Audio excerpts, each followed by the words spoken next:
Imagine this. You finally get serious about money. You cut back a little. You save more than you ever have before. You open your banking app one day and see it. $12,000, $18,000, maybe even $25,000. And for a moment, it feels amazing. You think, okay, I'm finally doing something right. But then something weird happens. Months go by, maybe even years. And no matter how hard you try, your money just stalls. You bounce between $15,000 and $30,000. Maybe you hit $40,000 once. Then life punches you in the face and you slide right back. Car repair, medical bill, rent increase, job change, inflation.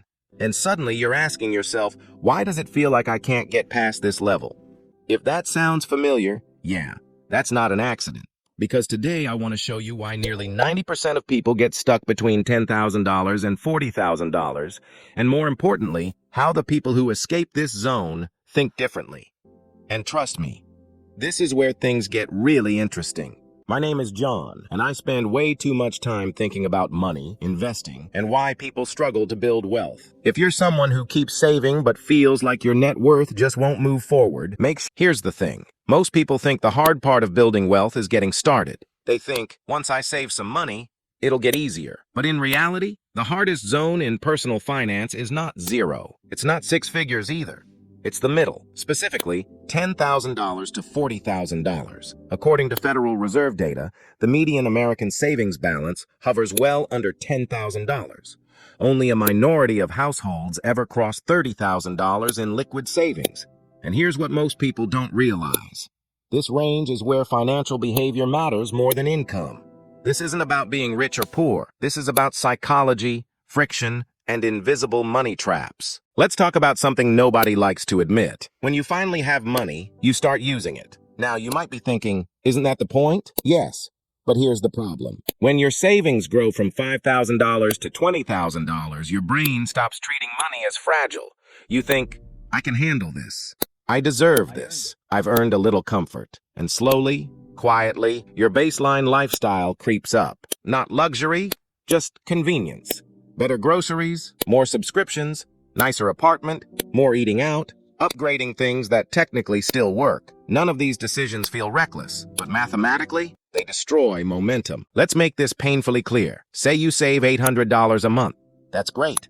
That's discipline. But now your lifestyle inflation adds $120 more dining, $80 subscriptions, $150 higher rent, $100 miscellaneous. That's $450 gone. Your savings rate just got cut in half without you feeling irresponsible. This is why people stall.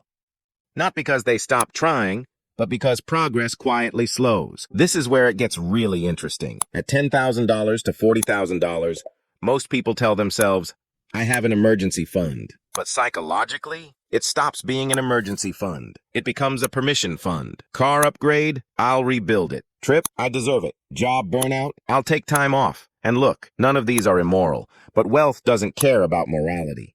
Wealth responds to systems, and most people don't have one yet. Here's a hard truth. Scarcity creates urgency. Comfort kills it. When you're broke, every dollar matters. When you're stable, every dollar feels replaceable. This is why people grind to $20,000, then drift for years. They're no longer scared, but they're not strategic either. They're financially comfortable but directionless. Now let's address the elephant in the room. At $10,000 to $40,000, people are stuck between two fears. Fear number one, I'll lose money if I invest. Fear number two, I'm falling behind if I don't. So what do? They dabble. A little stock picking, some crypto, random ETFs, no plan, no allocation, no conviction. And that creates volatility without momentum. Here's what most people don't realize. The jump from $40,000 to $100,000 feels faster than the jump from $10,000 to $40,000. Why? Because systems finally replace effort. Once your lifestyle stabilizes, your savings rate locks in, your investing becomes automatic. Money stops depending on motivation. It starts compounding. The three shifts that break the stall. Let me give you clear, actionable steps. Shift number one.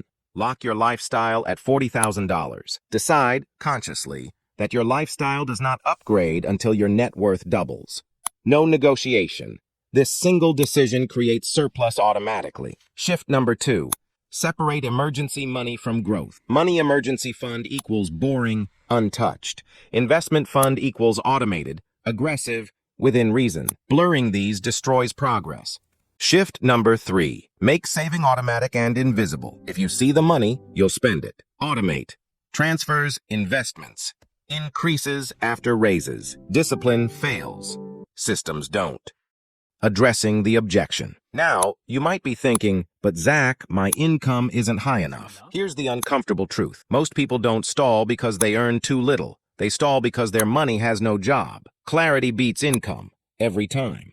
Final motivation. Look, if you're between $10,000 and $40,000 right now, you are not failing. You are standing at the hardest checkpoint in personal finance. Break through this stage, and wealth finally starts feeling inevitable instead of exhausting. But only if you stop relying on motivation and start building systems.